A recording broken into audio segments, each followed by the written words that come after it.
దయ్యాలు ఉన్నాయా? కొంతమంది ఉన్నాయని, ఇంకొంతమంది లేవని. కొంచెం పెద్ద కన్ఫ్యూషన్. ఈ వీడియోని చూడండి. ఈ చిన్న పిల్లాడు చీకటి గదిలో ఎవరితోనో మాట్లాడుతూ ఉన్నట్టుగా తన తల్లి చూసింది. ఏం చేస్తున్నావు నాలా? ఏంటి? కొన్ని నెలల క్రితమే చనిపోయిన ఆ పిల్లాడి తాతయ్య లోపల ఉండడం ఏంటి అని పరిగెట్టుకుని వెళ్లి చూసేసరికి అక్కడ ఏమీ లేదు. అబద్ధం తెలియని చిన్నపిల్లల నుంచి బాగా చదువుకున్న తెలివైన పెద్దవాళ్ళ వరకు ఇలాంటి అనుభవాలు పొందినట్టు ఎన్నో రికార్డులు ఉన్నాయి. ఆఖరికి ఏమీ మాట్లాడలేని జంతువులతో సహా. ఇలాంటివి మీరు కూడా వినుండొచ్చు, లేదా మీ జీవితంలో కూడా ఇలాంటి అనుభూతులు ఎదురై ఉండొచ్చు. సో ఇప్పుడు మన క్వశ్చన్ ఏంటంటే, అసలు దయ్యాలున్నాయా? దీనికి సమాధానం కోసం ఇండియాలో టాప్ హాంటెడ్ ప్లేసెస్ అని అందరూ అంటున్న చోట్లకి వెళ్లి వెతకాలి. మనం ఈ పరీక్షలో 3 చోట్లకి వెళ్ళబోతున్నాం. మొదటిది దయ్యాలు వినబడుతున్నాయన్న చోటు, 2 కనబడుతున్నాయన్న చోటు, 3 దయ్యాలు వల్ల చెడు అనుభవాలు ఎదురవుతున్నాయి అంటున్న చోటు. ఈ 3 చోట్లలో కేవలం నా అనుభవాలని మాత్రమే మీకు షేర్ చేయబోతున్నా. మీకేమనిపించిందో అని మీరు కమెంట్లలో రాయొచ్చు. ఇందులో మొదటిది దయ్యాలు వినబడుతున్నాయి అంటున్న చోటు లంబీ డెహర్ గనులు. బ్రిటిషర్స్ కాలం నుంచి ఉన్న ఈ మైన్స్ లో ఇంటర్నెట్ ప్రకారం ఒకనొక టైంలో ఇక్కడ పనిచేసే వర్కర్స్ మైనింగ్ గృహాల్లో ఇరుక్కుపోవడం వల్ల అండ్ మైనింగ్ చేస్తున్నప్పుడు విడుదలైన గ్యాసెస్ వల్ల దాదాపు 50,000 మంది కార్మికులు చనిపోయారు. ఆశ్చర్యకరమైన విషయం ఏంటంటే చరిత్రలో ఎక్కడో దీని గురించి లిఖించబడలేదు. ఇలా ఈ కార్మికుల యొక్క మరణం తర్వాత అక్కడ మైనింగ్ ని ఆపేశారు. కానీ ఇక్కడ ఆర్తనాగాలు, ఎన్నో వింత సంఘటనలు జరుగుతూ ఉంటాయి. వాటికి ప్రత్యక్ష సాక్షుల్లో నేనే ఒకటి. ఈ వీడియోస్ మరీ ఎక్కువ చూస్తే ఆ ప్రభావం నా మీద పడుతుంది అండ్ అంత థ్రిల్ ఉండదని ఆపి డైరెక్ట్ గా చోటుకి బయలుదేరిపోయా. ఎయిర్పోర్ట్ లో దిగా ఆ మైన్స్ ని చేరుకోవడానికి కొండను ఎక్కడం మొదలు పెట్టా. పైకి వెళ్ళేసరికి చీకటి పడింది. ఇంకొంచెం సేపట్లో దయ్యాల మాటలు వినిపిస్తున్నాయని కథలుగా చెప్పుకుంటున్న చోటుకి చేరుకోబోతున్నాను.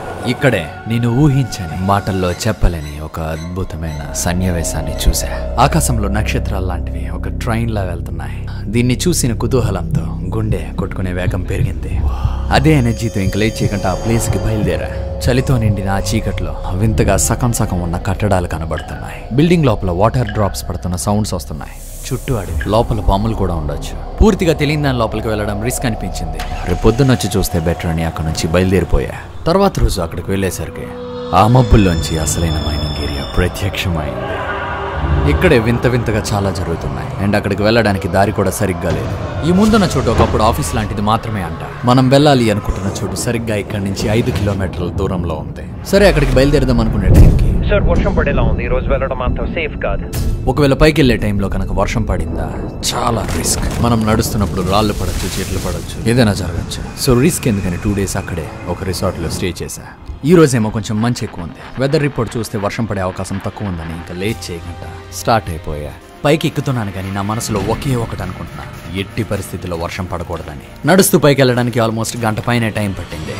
మొత్తానికి పైకి చేరుకున్నా. ఇక్కడ స్మెల్ చాలా వెరైటీగా ఉంది అండ్ క్లైమేట్ కూడా చాలా చల్లగా ఉంది. ఇప్పుడు మనం చాలా ఎత్తులో ఏ మైనింగ్ గోడలు అయితే 50,000 మంది చావుకి కారణమని విన్నాము, అక్కడ ఒకనే కళ్ళు మూసుకొని కూర్చొని ఏమైనా శబ్దాలు వినబడుతున్నాయా లేదా అని చూడబోతున్నా. ఆశ్చర్యకరమైన విషయం ఏంటంటే క్షణాల్లో మంచుతో మొత్తం మూసుకుపోయింది. అరేంజ్మెంట్స్ కంప్లీట్ అయిపోయి ఇప్పుడు నా స్టాఫ్ నన్ను ఇక్కడ ఒక్కడనే వదిలేసి అందరూ కిందకు వెళ్ళిపోయారు. వాళ్ళకి నాకు వాకీ టాకీ ద్వారా మాటలు జరుగుతున్నాయి.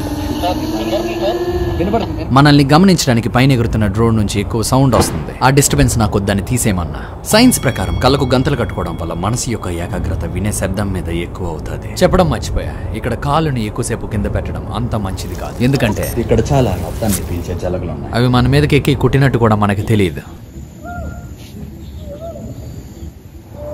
రకరకాల సౌండ్లు వినబడడం మొదలై పక్షులు అయి ఉండొచ్చు అని పెద్ద సీరియస్ గా తీసుకోలే. చాలా రకాల సౌండ్స్ వినిపిస్తుంది. ఇక్కడే నాకు ఆశ్చర్యాన్ని కలిగించే ఒక విషయం జరిగింది. దగ్గరలోనే ఇక్కడ చిన్నపిల్లలు ఏదో పాట పాడుతున్నట్టు వినిపిస్తుంది.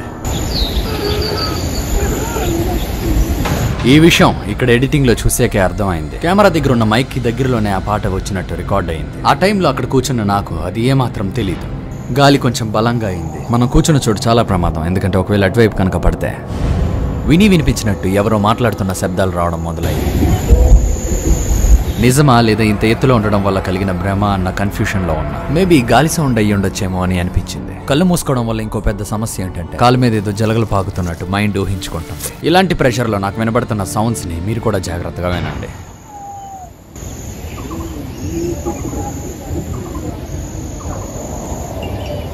ఆ సైలెన్స్ లో ఫోన్ నోటిఫికేషన్ కూడా కంగారు పెంచుతుంది. షాక్ ఇచ్చినట్టు అనిపించింది. టైం గడిచే కొద్ది వాతావరణం చాలా చల్లగా మారింది. దీనివల్లే మనకు ఒక ఇబ్బంది ఎదురైంది. చాలా చల్లగా ఉండడం వల్ల అనుకుంటా నా కళ్ళకు గంటలు తీయకుండా నా చేతుల్ని ఆపలేకపోయా. అంతా చూసా. కుర్చీలోంచి ఇంక లెగక తప్పదు. ఇది నేను చేయాల్సిందే. నాకు ఇంకా వేరే దారి లేదు. ఎంత పైకి వచ్చాక మనకి వేరే ఆప్షన్ లేదు కదా. ఈ కనబడని మంచులోంచి ఇలాంటి పక్షులు సడన్ గా వచ్చి కంగారు పెడుతున్నాయి. వాకీ టాకీల్లోంచి వేరే వాళ్ళ మాటలు వస్తున్నట్టు క్రూ చెప్తున్నారు. సిగ్నల్స్ క్రాస్ అయ్యి ఉండొచ్చు, ఒక్కొక్కసారి ఇలా అవుతుంది అని పెద్ద సీరియస్ గా తీసుకోలే. ఆల్మోస్ట్ ఒక అరగంట గడిపిన తర్వాత నాకు అర్థమైంది ఏంటంటే అరుపులు ఒకేసారి ఎక్కువ మంది మాట్లాడుతున్నట్టు వినిపించడం నిజమే. హలో, బహుశా ఆఫీస్ దగ్గర ఉన్న వాళ్ళ సౌండ్లు అయ్యి ఉండొచ్చేమో అని అనుకున్నాను. కానీ ఆ ఆఫీస్ దగ్గర ఎవరు లేనప్పుడు కూడా కొన్ని శబ్దాలు వచ్చాయి. ఈ దయ్యాల మీద నమ్మకం లేని నేను ఈ సౌండ్లు వేరే వైపు నుంచి రావడానికి అవకాశం ఉందా అని ఆలోచిస్తున్నా. మన అరుపులకి ఎవరైనా స్పందిస్తారేమో అని అది కూడా ట్రై చేస్తున్నా. హలో, వాయిస్ అలా మాయమైపోతుంది. ఏమీ లాభం లేదు. ఆ చివర్లో ఉన్న కెమెరాని చూస్తూ మాట్లాడుతున్నా. కానీ ఇక్కడ ట్విస్ట్ ఏంటంటే ఉన్న 4 కెమెరాల్లో 2 ఎప్పుడు ఆగిపోయాయి. కారణం వాతావరణం అయి ఉండొచ్చు. మంచు ఎక్కువ అవడం వల్ల డ్రోన్ కి ఏమీ కనబడట్లే, కింద నడ్డానికి కూడా ఏమీ కనబడట్లే. అక్కడ వస్తున్న సౌండ్ల మీద నా ఏకాగ్రత అంతా పెట్టే గానీ వాతావరణంలో తేడా మాత్రం క్లియర్ గా అనుభూతి చెందగలుగుతున్నా. సడన్ గా దగ్గరలో కుక్కలు కూడా అరుస్తున్నాయి. ఒకవేళ వర్షం పడితే మాత్రం చాలా ప్రమాదం. ఇక్కడ నుంచి ఎంత వేగ వీలైతే అంత వేగ బయలుదేరడం తప్పించి మనకి వేరే ఆప్షన్ లేదు. సో స్టాఫ్ కి ఇమీడియట్ గా మెసేజ్ ని పాస్ చేశా. ఇప్పుడే అసలైన ఛాలెంజ్ మొదలైంది. ఎంతో భయానకమైన చోటుగా భావించబడే ఇక్కడ చూపుని ఏమాత్రం పనిచేయనివ్వకుండా చేసే అంత మంచుంది. ముందు చీకట్లో చాలా దూరం నడాలి. దారిలో ఎటువంటి అరుపులు వినిపిస్తాయి అన్నది కూడా చూడాలి. దురదృష్టం శాతం ఇందులో రికార్డ్ చేసింది మీకు ఏమీ కనపడదు. దానికి కారణం మీకు చివరిలో తెలుస్తుంది. కొండ కిందకి బయలుదేరాం, కాకపోతే ఏం జరగకూడదు అనుకున్నాను. సరిగ్గా అదే జరిగింది. టైం ఇప్పుడు చాలా లేట్ అయింది. ఇంత దారుణమైన వర్షాన్ని ఎప్పుడూ చూడలే. సాయంత్రం 7 వెళ్తురు బానే ఉంది అని అనుకున్నాను. లేదు, మొత్తం ఒకేసారి చిమ్మ చీకటి అయిపోయింది. దారి ఏ మాత్రం కనిపించట్లే. చాలా కన్ఫ్యూజింగ్ గా ఉంది. ఇది కొండ కాబట్టి పైనుంచి నీళ్లు పారడం మొదలైంది. సడన్ గా మొత్తం చిమ్మ చీకటి అయింది. లైట్ ఉన్న చోటు తప్పించి ఏమీ కనబడట్లే. దారి తప్పిపోయింది. ఆ టైంలో ఎలా వెళ్తున్నాం, ఎక్కడికి చేరుకోబోతున్నాం అని ఏ మాత్రం తెలియదు. మనం ఏదో ఒకటి ఆలోచించాలి, కొంచెం ఫోకస్డ్గా. స్టాఫ్ ఇప్పటికే చాలా అలిసిపోయారు అండ్ వాళ్ళలో కూడా ప్రెషర్ పెరుగుతుంది. చుట్టూ జాగ్రత్తగా విన్నాక వర్షం ఇంకా పెద్దదయ్యే అవకాశం ఉందనిపించింది. నేను నిరాశపడితే నా స్టాఫ్ కూడా నిరాశపడతారు. సో అంత బానే అవుతుందన్న ఒక ఆశతో ముందుకు నడుస్తున్నా. కొంత దూరం నడిచాక ఒక శుభ సూచకం కనబడింది.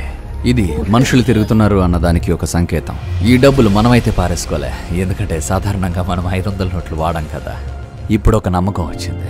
ఇలా ఇంకొంచెం సేపు ముందుకు నడిచాక ఒక డాగ్ ఎదురైంది. సింపుల్ గా ఆలోచిస్తే ఈ టైంలో ఆ డాగ్ ఏమైనా తినాలంటే ఖచ్చితంగా మనుషులు ఉన్న వైపే వెళ్ళాలి. ఈ ఒక్క క్యాలిక్యులేషన్ తో దాన్ని చాలా సేపు ఫాలో అయ్యారు.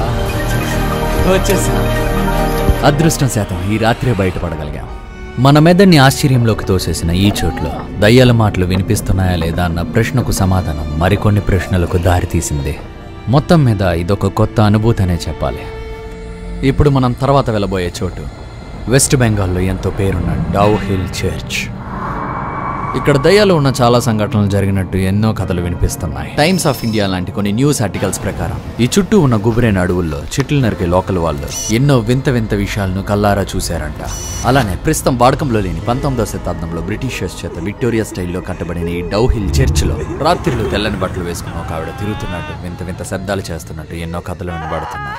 ఆవిడ తిరగడానికి కారణం తీరని కోరికలని కొందరు భావిస్తున్నారు.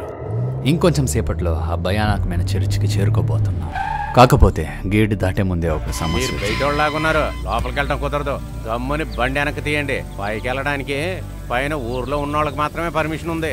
కేవలం 50 ఇల్లులు మాత్రమే ఉన్న ఈ చిన్న పల్లెటూరు పేరు డౌ హిల్. ఇక్కడే బ్రిటిషర్స్ ఒకప్పుడు ఎంతో ఘనంగా చర్చ్ని, స్కూల్ని కట్టించారు. ఈ గేటే దానికి దారి. కారణాలు పూర్తిగా తెలియవు గానీ ఇప్పుడు చర్చ్ లోపలికి వెళ్ళడం నిషేధం. దాంతోపాటు బయట వాళ్ళకి ఈ గేట్ దాటడానికి కూడా పర్మిషన్ లేదంట. ఈ విషయం ఆ సెక్యూరిటీ ఆయన మన వాళ్ళకి మామూలుగా చెప్పిన బాబు, కానీ అవసరానికి మించి కొంచెం దురుసుగా చెప్పాడు. సరే, దారి దొరక్కంటా పోదు ఏదో ఒకటి ఆలోచిద్దామని ఆ పక్కనే ఉన్న క్యాంటీన్లో కూర్చున్నా. ఇక్కడే మనకు ఒక విషయం తెలిసిందే. ఇక్కడ నుంచి దగ్గరలో ఉండడానికి హోటల్స్ ఏమీ లేవు. సో పైన ఊర్లో వాళ్ళు టూరిస్టులకి కొంత డబ్బుల్ని తీసుకొని వాళ్ళ ఇళ్లలో ఉండడానికి చోటునిస్తున్నారు. దీన్నే ఇక్కడ హోమ్ స్టే సర్వీసెస్ అంటున్నారు.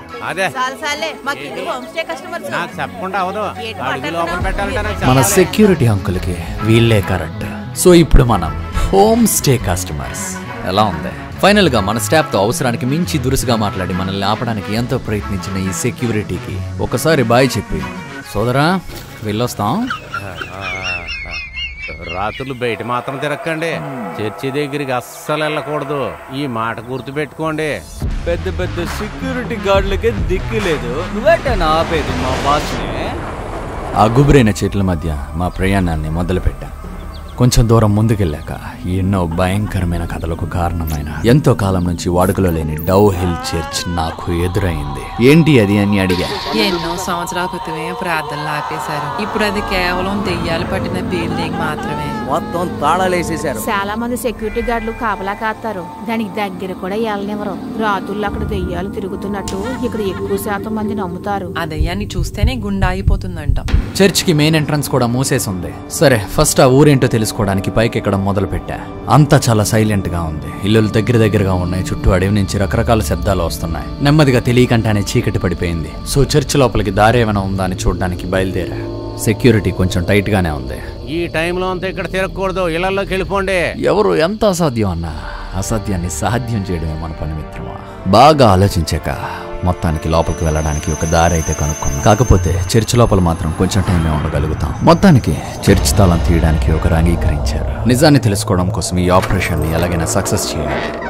ఇక్కడ వింత శబ్దాలు వినిపిస్తాయా అన్నారు కానీ నా పని మాత్రం ఆ తెల్లని బట్టలు వేసుకున్న ఆవిడ కనిపిస్తుందా లేదా అన్నది చూడు. లోపల నడుస్తుంటే నెమ్మదిగా చీకట్లో మునిగిపోతున్నాం. కానీ ఇక్కడ మీకు కనిపించడం కోసం ఎడిటింగ్ లో లైటింగ్ పెంచబడుతుంది. చర్చికి సరిగ్గా మధ్యలో చాలా టైట్ గా ఒక నెట్ను కట్టారు.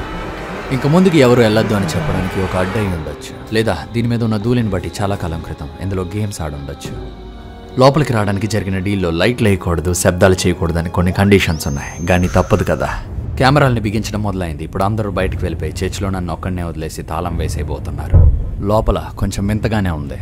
ఒకప్పుడు బ్రిటిషర్స్ కట్టిన అండ్ వాళ్ళు నడిచిన ఈ చెక్క ఫ్లోర్ చాలా పర్ఫెక్ట్గా ఉన్నప్పటికీ పదే కెమెరా స్టాండ్లు పడుతున్నాయి. ముందులాగే మళ్ళీ కూర్చున్నా, కానీ ఈసారి కళ్ళని బాగా తెరిచి లోపల ఉన్న వాళ్ళందరూ బయటికి వెళ్ళిపోయి తాళం వేసేశారు. ఒక్కసారిగా చాలా నిశ్శబ్దం అయిపోయింది. కంటికి కనబడని చలి ఒక రకమైన అనుభూతినిస్తుంది. చుట్టూ అడవి నుంచి అండ్ చర్చ్ ఫ్లోర్ కింద ఉన్న పురుగుల నుంచి ఒక రకమైన వింత శబ్దం కూడా వస్తుంది. నేను కూర్చున్న కుర్చీ వెనక నుంచి మీకు మొత్తం చుట్టూ చూపిస్తా. ఇక్కడే నేను ఒకటి గమనించా. ఈ చర్చ్కున్న అద్దాల మీద ఒక తెల్లని ఆకారం లాంటివి ఏర్పడుతున్నాయి. లైట్ రిఫ్లెక్షనే కదా అని అనుకున్నా. కానీ ఆశ్చర్యకరమైన విషయం ఏంటంటే అన్ని అద్దాలు ఒకలాగా ఉన్నప్పటికీ కొన్ని అద్దాల మీద అందులో కొంత భాగం మీద మాత్రమే ఈ రిఫ్లెక్షన్ ఏర్పడుతుంది. అందరూ అంటున్నా తెల్లని బట్టలు వేసుకున్నాడు ఇదేనా? ఇంకో పక్క లోపల స్మెల్ చాలా ఇబ్బందిగా ఉంది. చాలా కాలం నుంచి కిటికీని తెరకపోవడం వల్ల కావచ్చు. కానీ ఒక్కటైతే నిజం, ఈ బ్రిటిష్ కాలపు అద్దాల్లోనే ఏదో స్పెషాలిటీ ఉంది. ఇప్పుడు నా మనసులో నడుస్తుంది ఒకే ఒక ప్రశ్న. ఆ తెల్లని ఆకారం ఈ అద్దాల మీద ఎందుకు ఎంత వింతగా ఏర్పడుతుంది అని. దగ్గరికి వెళ్ళి ఆ అద్దాల్ని చూస్తే సాధారణంగానే అనిపించాయి. ఇక్కడ వింత ఏంటంటే దూరం నుంచి అద్దం లేని కొన్ని చోట్లలో కూడా తెల్లని ఆకారం లాంటి రిఫ్లెక్షన్ ఏర్పడుతుంది. అండ్ అద్దం ఉన్న కొన్ని చోట్లలో ఏర్పడట్లేదు. ఇంకొంచెం సేపు ఫోకస్డ్గా గమనిస్తే ఖచ్చితంగా దీనికి సమాధానం దొరుకుతుందన్న నమ్మకం నాకుంది. కాకపోతే లాక్ ని ఓపెన్ చేసేసాం సార్. మనకు సహకరించిన వాళ్ళు కొంచెం కంగారు పడుతున్నారు. మీరు బయటికి రావాల్సిన టైం అయింది. ఇంక ఇక్కడి నుంచి బయటికి వెళ్ళడం తప్పించి మనకి వేరే ఆప్షన్ లేదు. కొంతకాలం తర్వాత మళ్ళీ అద్దాలని ఒకసారి బయట నుంచి క్లియర్గా చూడడానికి వెళ్ళా. ఏమీ పెద్ద తేడా లేదు. ఈ చోట్లో సైన్స్నే ధిక్కరించిన కొన్ని విషయాలు నన్ను ఆశ్చర్యంలోకి నెట్టాయి. ఏది ఏమైనా ఇక్కడ రెండే అవకాశాలున్నాయి. ఒకటి, చాలా మంది చెప్తున్నట్టే రాత్రులు మాత్రమే కనిపించే ఆ తెల్లని బట్టలు వేసుకున్నావిడ నిజంగానే తిరగడం. 2, అద్దం పైన మధ్యలో ఉన్న పగుళ్ళు దానిపైన పేరుకుపోయిన ఒక రకమైన పదార్థం లాంటి దానివల్ల సైన్స్ లో లైట్ యొక్క సిద్ధాంతాన్ని సైతం ధిక్కరించేలా కనబడే ఒక దయ్యం లాంటి అపోహే కావచ్చు. ఇంకా ఇక్కడితో దీన్ని ఆపి మనం ఆఖరి చోటుకి బయలుదేరాల్సిన టైం వచ్చింది. ఇండియాలోనే కాదు, ఏషియా ఖండంలోనే అత్యంత భయానకమైన చోటుగా పేరు పొందిన బాంగఢ్ కోట. ఆర్కియాలజీ ఆఫ్ ఇండియా ఆధీనంలో ఉన్న ఈ చోటుని కొంత డబ్బులు కట్టి టూరిస్టులు చూడొచ్చు. కాకపోతే ఒక్క షరతు మీద, సాయంత్రం ఆరయ్యేసరికి ఎవ్వరూ లోపల ఉండకూడదు. దీని వెనకతలో ఉన్న కథ ఏంటంటే, ఎంతో మంది రారాజుల్ని తన అందంతో మంత్రముక్తుల్ని చేసిన ఈ బాంగడి యువరాణి రత్నావతి సౌందర్యానికి ఒక మంత్రిగాడు ఆకర్షితుడయ్యాడు. రాణిని ఎలాగైనా తన సొంతం చేసుకోవాలన్న కోరికతో తన మంత్రశక్తినంతా ఒక నూనె సీసాలోకి దారపోసి ఎలాగోలా రాణికి చేర్చగలిగాడు. అయితే అదృష్టం కొద్దీ యువరానికి ఈ విషయం తెలిసిపోయింది. ఆ సీసాని కోట బయటున్న ఒక బండరాతికేసి విసిరికొట్టింది. ఇక్కడే ఎవ్వరూ ఊహించని విషయం జరిగింది. రాయి అయస్కాంతంలా మాంత్రికుడి వైపు ఆకర్షింపబడింది. మంత్రిగాడిని రాయి నలిపేసింది. అయితే ప్రాణం పోయే ముందు మంత్రిగాడి శాపం వల్ల సంవత్సరం తిరక్కముందే రాణి ఇంకా రాజ్యం రెండూ నాశనం అయిపోయాయి. అయితే ఈ రోజుకి కోరిక తీరని ఆ మాంత్రికుడు ఆత్మ తన పగ తీర్చుకోవడానికి ఈ కోటలో 6 గంటలు అయ్యేసరికి తిరుగుతూ ఉంటుంది. నాకు ఇంట్రెస్టింగ్ గా అనిపించిన విషయం ఏంటంటే, ఇప్పటికీ ఆ రాణి అందాన్ని పొగిడిని ఎవరికైనా ఒక 10 రోజుల వరకు బాధలు తప్పవు. పొగిడితేనే ఇబ్బందులు తప్పవు అంటున్నారు కాబట్టి మనం డైరెక్ట్ గా రాణికి ఐ లవ్ యూ చెప్దాం. లోపల మొత్తం తిరిగి చూస్తున్నా. ఇక్కడున్న కట్టడాలన్నీ అమాంతం కూలిపోయాయి సార్. ఈ చోట్లోనే మనం రాణికి ప్రపోజ్ చేయబోతున్నాం. ఎందుకంటే ఈ చోటు చాలా చాలా స్పెషల్ సార్. మాంత్రికుడు ఆ పైన ఉండేవాడు. మొట్టమొదటిసారిగా రాణిని ఆ పైనుంచి ఇక్కడే చూశాడు. ఆ క్షణాన్నే ప్రేమలో పడ్డాడు. ఆ పైనున్న నెమల్లాగే రాణి అందంగా ఉండేది. టైం 5:30 అయింది. సెక్యూరిటీ వాళ్ళంతా ఖాళీ చేయించడం మొదలు పెట్టారు. కానీ మనం మాత్రం సీక్రెట్ గా స్పెషల్ ప్లేస్ లో ఉన్నాం. కరెక్ట్ గా 6 అయ్యేసరికి దాదాపు లోపలంతా ఖాళీగా ఉంది. మనం విన్న కథలే నిజం అయితే ఈ పాటికి లోపల మాంత్రికుడు ఆత్మ తిరుగుతూ ఉండాలి. ప్రపోజ్ చేయడానికి చాలానే ప్లాన్ చేశాను కానీ సారీ తప్పుగా అనుకోకండి. ప్రిపేర్ కూడా అవ్వలే. మీ అందం చాలా గొప్పదని విన్నా. నా తరపు నుంచి అభినందన తెలుపుతున్నా. అలాగే గిఫ్ట్లు మాత్రం అడగద్దా? ఓకే. నెక్స్ట్ రాబోయే రోజుల్లో ఏమవుతుందో చూడాలి. నా కేర్లెస్ వాకింగ్తో అక్కడి నుంచి వెళ్ళిపోయా. తర్వాత రానున్న రోజుల్లో నిజంగానే నేను ఏమాత్రం ఊహించినవి జరిగాయి. అక్కడి నుంచి బయలుదేరడంతోనే ఉన్నట్టుండి ఏంటి కారు వెళ్ళడం ఇబ్బందిగా ఉందని చూస్తే ఇక్కడ టైర్ ప్యాచ్ అయిపోయింది. సో ఉన్నట్టుండి ఈ అడవి మధ్యలో ఉండిపోయాం.